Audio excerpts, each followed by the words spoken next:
Assalamualaikum warahmatullahi wabarakatuh. Bismillah walhamdulillah. Assalatu wassalamu ala rasulillah wa ala alihi wa sahbihi ma ba'du. Tawakal sejatinya adalah kepasrahan mutlak seseorang mukmin yang memasrahkan segala urusannya kepada Allah Subhanahu wa taala. Walaupun perlu ditekankan bahwa tawakal sama sekali tidak bertentangan dengan pentingnya ikhtiar atau usaha untuk bertahan di muka bumi ini. Di dalam surah At-Talaq ayat 3, A'udzubillahi minasyaitonir rajim.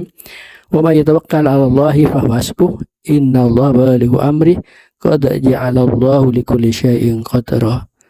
Barang siapa yang tawakal kepada Allah, niscaya Allah akan mencukupkan kebutuhannya atau keperluannya. Sesungguhnya Allah melaksanakan urusannya. Sungguh Allah telah mengadakan ketentuan bagi setiap sesuatu. Orang yang bertawakal selalu berharap agar Allah Subhanahu wa taala membimbing langkahnya dan menunjukkan jalan yang terbaik dalam setiap urusannya. Semakin tinggi tawakal seorang, maka ia akan semakin giat untuk berusaha karena ia yakin pasti Allah Subhanahu wa taala yang akan membukakan jalan terbaik bagi dirinya. Orang yang memahami arti tawakal yang sebenarnya selalu berpikir bahwa ia tidak memiliki kemampuan apapun tanpa pertolongan Allah Subhanahu wa taala.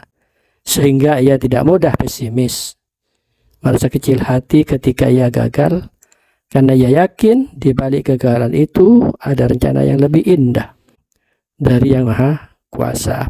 Sayyidina Ali bin Abi Thalib pernah menyatakan atau berpesan, keimanan itu memiliki 4 penyangga. Penyangga yang pertama adalah tawakal kepada Allah Subhanahu wa taala. Penyangga kedua adalah menyerahkan semua urusannya kepada Allah Subhanahu wa taala. Yang ketiga atau penyangga yang ketiga adalah rela terhadap setiap ketentuan Allah Subhanahu wa taala. Dan penyangga yang terakhir yang keempat adalah berserah diri atas semua perkara yang telah ditentukan oleh Allah Subhanahu wa taala. Meyakini bahwa tidak ada sesuatu yang terjadi kecuali atas kehendak Allah Subhanahu wa taala. Tiada daya dan upaya kecuali atas izin Allah Subhanahu wa taala. Dan apabila seorang hamba benar-benar meyakini hal ini, maka hatinya akan dipenuhi dengan ketenangan dan keyakinan dalam setiap langkahnya. Al-Quran tidak pernah mengizinkan seorang untuk bermalas-malas dengan alasan tawakal.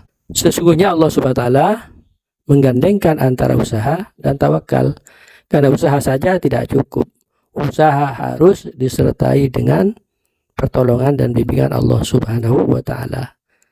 Karena tanpa seizin Allah tidak ada suatu usaha yang akan berhasil. Semuanya atas izin dan kehendak Allah Subhanahu wa taala. Jadi menggandengkan antara usaha dan tawakal. Karena usaha saja tidak cukup dan tawakal saja tanpa usaha juga tidak cukup. Demikian, mudah-mudahan bermanfaat. Kurang lebihnya mohon maaf. Wallahu muwaffiq ila aqwamit thoriq. Assalamualaikum warahmatullahi wabarakatuh.